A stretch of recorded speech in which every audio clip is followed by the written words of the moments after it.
እንፈልገዋለን ግን ማሳካት ከሚከብዱ ነገሮች አንዱ የእግዚአብሔርን ቃል ማጥናት ነው። ብዙ ጊዜ የእግዚአብሔርን ቃልና ጸሎትን ስናስብ በጣም አምቢሽየስ ሆነን ነው የምንጀምረው። በቃ እኔ ከዚህ ቀን ጀምሮ 2 ሰዓት ተኩል ቁጭ ብዬ ጸልያለሁ፣ 2 ሰዓት ደግሞ የእግዚአብሔርን ቃል አነባለሁ፣ ኖት ወስዳለሁ፣ በቢጫ ማርከር አደምቃለሁ ምናምን ብለን በሞራል ነው የምንነሳው። ያ ነገር ሁሌ መሆን ቢችል በጣም አሪፍ ነው። ነገር ግን ላይፍ ስታይል ለማድረግ ከባድ ስለሆነ 2 ሳምንት 3 ሳምንት እናደርገዋለን። ከዛ ግን በቋሚነት መቀጠል አለች። እኔ ድሮ ኢትዮጵያ ያለው ጂም ስሰራ ጠዋት 3 ሰዓት ገብቼ እስከ 6 ሰዓት ይህንን ሁሉንም ሰርቼ ውልቅልቅልቅ ብዬ ነው የምመለሰው። ይህንን ነገር ግን የማደርገው 1 ወር ወይም 2 ወር ነው። ከዛ በኋላ ይከብደኛል። ስለዚህ የዓመት ከፍዬ ብሬን እበላለሁ።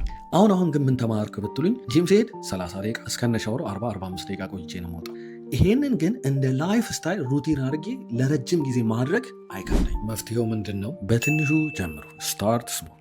ሚኒመም በየቀኑ 15 ደቂቃ አነባለሁ። እግዚአብሔር ከረዳኝ እጨምራለሁ። ያቺን 15 ደቂቃ ግን ዓለም ብትንቀጠቀጥ አላቆምም ብለን ለራሳችን መማል አለብን። ያቺን ነገር ደግሞ በተመሳሳይ ሰዓት አድርጓት። ያኔ ልምድ ይሆናችኋል።